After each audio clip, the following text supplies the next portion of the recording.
Hi எல்லாருக்கும் வணக்கம். இன்றைக்கி வாசு சமையல் சேனலில் கருப்பு கவனி அரிசி அதோட பயன்கள் அப்புறம் செய்முறை எப்படின்னு தான் பார்க்க போகிறோம். பார்க்குறதுக்கு முன்னாடி வாசு சமையல் சேனலை சப்ஸ்கிரைப் பண்ணுங்கள், பக்கத்தில் இருக்க பெல் ஐக்கானை கிளிக் பண்ணி வச்சுக்கோங்க. அப்போ தான் நான் போடுற வீடியோஸ் உங்களுக்கு உடனுக்குடன் வரும். இன்றைக்கி நான் 1 கப் அளவு கருப்பு கவனி அரிசி எடுத்திருக்கேன். இந்த வீடியோவில் முழுக்க நான் பயன்கள் அப்புறம் அதோட செய்முறை தான் சொல்ல போகிறேன். ஸோ ஸ்கிப் பண்ணாமல் பாருங்கள். இந்த கருப்பு கவனி அரிசியில் உடலுக்கு தேவைப்படுற அனைத்து சத்துக்களும் இருக்குங்க. அந்தளவு ஒரு சிறந்த அரிசி இது. இந்த கவனி அரிசியில் இருக்கிற ஆன்டி ஆக்சிடென்ட் என்ன பண்ணுது அப்படின்னா உடலில் இருக்கிற நோய் எதிர்ப்பு சக்தியை அதிகரிக்குது. பாருங்கள், இந்த மாதிரி இருக்கிற கவனி அரிசி தான் நம்ம வாங்கணும். நாடுகளில் வந்துட்டு பலவிதமான கருப்பு அரிசிகள் இருக்குது. ஆனால் நம்ம தமிழ்நாட்டில் இருக்கிற இந்த வகை கருப்பு கவனி அரிசிகளுடைய சத்துக்களும் பயன்களும் ரொம்பவே அதிகமாக இருக்குது. பாருங்கள், நம்ம நைட்டு 8 மணி நேரம் ஊற வச்சுருக்கோம் இந்த அரிசியை. ஆனாலும் இந்த அரிசி எவ்வளவு பருப்பாக இருக்குது பாருங்கள். இப்போது இந்த அரிசியை நம்ம வேக வைக்க போகிறோம். இதுக்கு நம்ம 8 விசில் வச்சு நான் நார்மலாக வைக்கிற அளவு வந்துட்டு 4 விசில் சோறுக்கு. இப்போ நான் இதிலேயே டபுளாக 8 விசில் அளவு வைக்க போகிறேன். அப்போ தான் இது நல்லா வேகும். 1 கப் ரைஸுக்கு நான் 4 கப் தண்ணி வைப்பேன். இப்போ இதுக்கு 6 கப் அளவு தண்ணி நான் வைக்கிறேன்.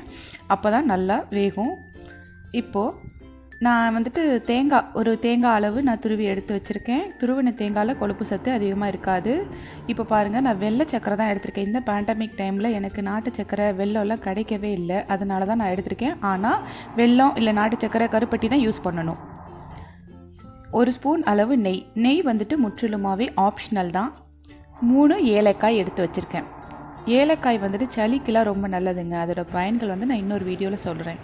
இந்த ஏலக்காயை நம்ம இப்போ பொடிச்சு வச்சுக்கிட்டாச்சு.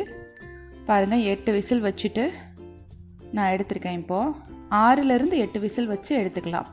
இந்த மாதிரி நல்லா கொலைய வேக விட்டுறணும். இந்த அரிசி வந்துட்டு நிறைய கருப்பு அரிசிகள் இருக்குதுன்னு சொன்னேன் இல்லையா. கருப்பு அரிசிகளில் வந்துட்டு ஒன்றுக்கொன்று ஒட்டாத அரிசிகளும் இருக்குது. நம்ம நாட்டில் இருக்கிற இந்த அரிசி, நம்ம தமிழ்நாட்டில் இருக்கிற இந்த அரிசி வந்துட்டு ஒன்றுக்கொன்று ஒட்டி தான் வரும். ஸோ அதனுடைய சத்துக்கள் வந்துட்டு ஒன்றுக்கொன்று ஒட்டி வர்ற அரிசியோடைய சத்துக்கள் தான் ரொம்ப அதிகமான சத்துக்கள். ஸோ இது வந்துட்டு நம்ம தேங்காயும் சேர்த்தாச்சு. இப்போது நல்லா கலந்து விட்டுறலாம்.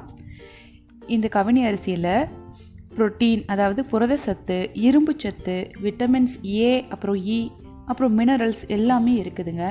இந்த கவனி அரிசியில் ரத்தத்தில் இருக்கிற கொழுப்பை கரைச்சி வெளியேற்றுற தன்மை இருக்குது. அதனால் வளரும் இளம் பிள்ளைகள், பெண் பிள்ளைகளாக இருக்கலாம், ஆண் பிள்ளைகளாக இருக்கலாம், எடை ரொம்ப கூடுது அப்படின்னா இந்த கவனி அரிசியை நம்ம வாரத்தில் 1 நாள் எடுத்துக்கலாம், மாதத்தில் 4 நாள் கிட்ட எடுத்துக்கலாம். இப்போ நம்ம வந்துட்டு நெய் சேர்க்குறோம். சின்ன குழந்தைங்க இருந்திருந்தாங்க அப்படின்னா நீங்கள் நெய் சேர்த்துக்கலாம். அப்படி இல்லைன்னா அதை ஸ்கிப் பண்ணிடலாம். இப்போ ஏலக்காய் சேர்க்குறோம். இந்த கவனி அரிசியில் இருதயத்தில் இருக்கிற அடைப்புகளை சரி செய்கிற அளவுக்கு இந்த அரிசி வந்துட்டு ரொம்ப சக்தி வாய்ந்த அரிசி. அதனால் வந்துட்டு இதை நம்ம ஸ்கிப் பண்ணாமல் ஒவ்வொருத்தருமே கடையில் கருப்பு கவனி அரிசின்னு கேட்டாலும் நமக்கு தருவாங்க. பல ஆய்வுகளில் கருப்பு நிறத்தில் இருக்க அரிசிகள் வந்துட்டு புற்றுநோயை சரி செய்யக்கூடிய அளவுக்கு ஆற்றல் இருக்குது அப்படின்றத கண்டுபிடிச்சிருக்காங்க. அந்த மாதிரி இது வந்துட்டு ஒரு சத்தான அரிசி. பாருங்கள், இது எவ்வளோ அழகாக நம்ம வந்துட்டு செஞ்சிட்டோம் அப்படின்னு. அல்வா பதத்துக்கு நல்லா கிண்டி வச்சாச்சு. காரைக்குடி சைடு, செட்டிநாடு சைடெலாம் வந்துட்டு இந்த அரிசி இந்த டிஷ் இல்லாத விசேஷங்களே கிடையாது. அதனால் நீங்களும் இதை வீட்டில் செஞ்சு பார்த்துட்டு இது எப்படி இருக்குது அப்படின்னு எனக்கு சொல்லுங்கள். இந்த வீடியோ உங்களுக்கு பிடிச்சிருந்துச்சுன்னா லைக் பண்ணுங்கள், ஷேர் பண்ணுங்கள், மறக்காமல் சப்ஸ்கிரைப் பண்ணுங்கள். தேங்க்யூ.